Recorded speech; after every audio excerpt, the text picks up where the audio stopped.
Peugeot's e-2008 delivers the full EV formula to the smallest segment of the SUV market, and in a trendy, very lifestyle-orientated package.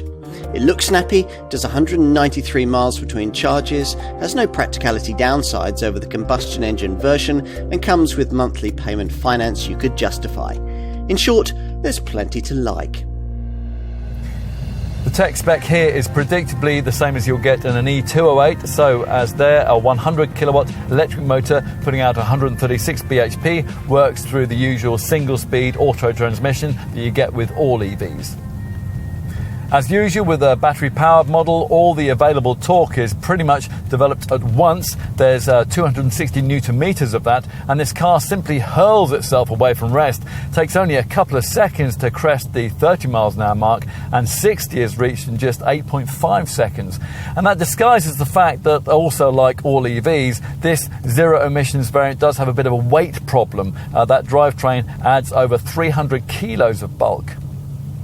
On top of that, this model's 50 kilowatt-hour lithium-ion battery is significantly smaller than the 64 kilowatt-hour one that you'll find in, say, a Kia e-Niro or a Hyundai Kona electric, which accounts for the fact that this French EV crossover can't travel quite as far on a single charge as those two rivals. Still, just under 200 miles of electrified drive capability will probably be ample for most likely family buyers.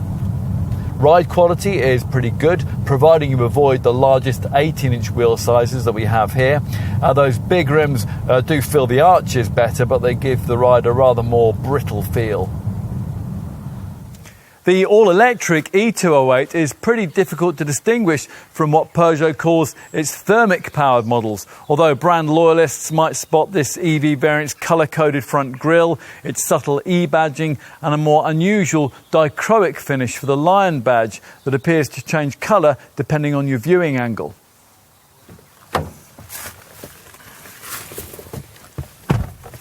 Inside, there's the usual 2008 iCockpit driving position format, where you view the instrument binnacle over the upper rim of a tiny steering wheel rather than conventionally through the wheel spokes. Plus, as with the other versions of this model, the concept's been further developed with the addition of a clever 3D instrument binnacle display.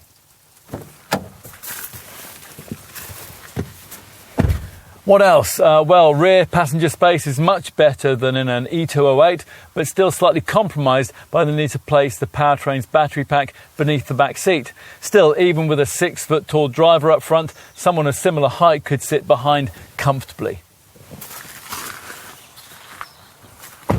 The EV drive layout doesn't compromise boot space, which is 434 litres in capacity, just like any other 2008, and it's extendable to 1,467 litres with the back seat folded. What about running costs and charging? Well, bear in mind that the quoted 193-mile range figure we quoted earlier will only be distantly possible if you engage a somewhat restrictive eco mode, which drops power output from 136 brake horsepower right down to 83 bhp. Charging from empty via a garage wall box takes 7.5 hours.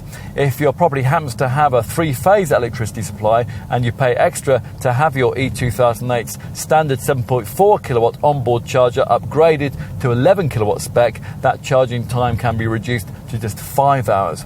With a public 50 kilowatt rapid charger, the replenishment time to charge from 15 to 80% is 45 minutes.